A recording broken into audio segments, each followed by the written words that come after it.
Hey guys, Willie Maya from Jazz Edge. Welcome to another Willie Answers. Today I'm going to answer this question from Michael in the student forum. And basically, the question, it's kind of a long question here, but you wanted to know why is it that sharp 9 works on a dominant 7th chord? So like sharp 9, so that could also be considered flat 3, right? Sharp 9 is like the same thing as flat 3, so here's C7, that could be sharp 9 or flat 3. So he's wondering, why does that work on a dominant 7th chord, but on a minor chord, natural 3 doesn't work, okay? And obviously this all gets ties into music theory. If you haven't seen our site, musictheoryonline.com, definitely check that out, and there's a lot of good information there which explains this stuff in more depth as well.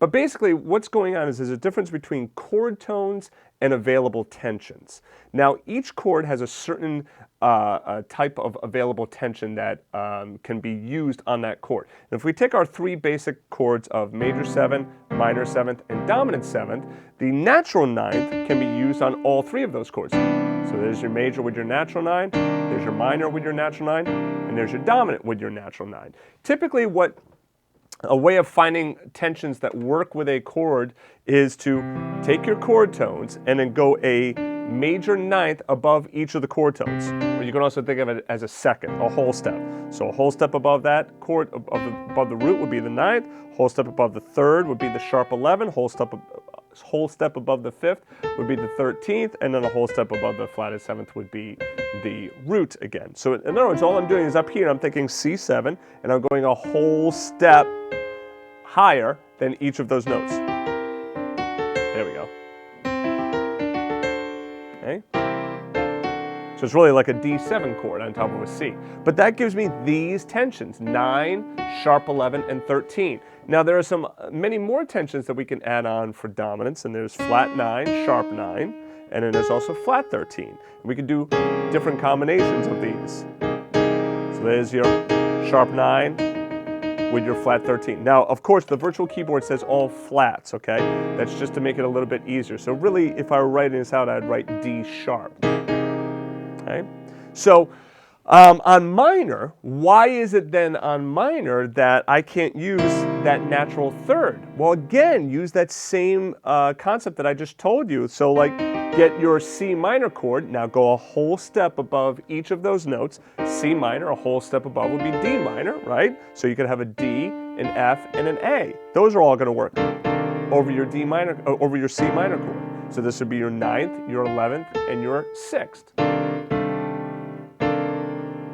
Okay, so dominant 7th, 9, sharp 11, 13, minor, 9, 11, 6, right? Why do I say 6? Because a lot of times this is not going to be used in conjunction with the flatted 7th. It's usually going to replace the flatted 7th.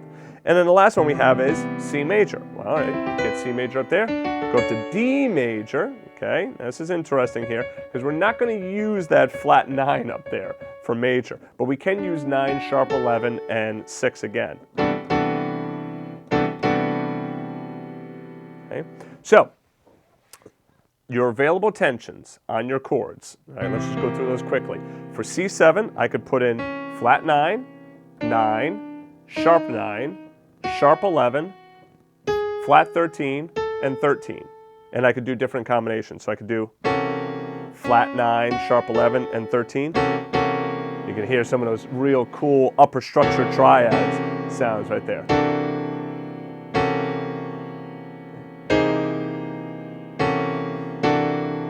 So, all right, now on minor, I could play 9, 11, and then typically the 6th, I would replace the 7th with the 6th. So that would be a minor 6 chord. On major, I could play 9, sharp 11, and again, 6, this one, sometimes you'll see with the major 7th as well, like that, but a lot of times you might also see it replacing that major 7th.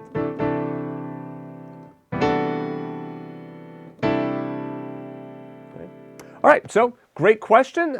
Thanks again, Michael, for your question, and I will see you guys in the next Willie Answers. Post in our student forum at forums.jazzedge.com and get your piano and music questions answered. Thanks for watching.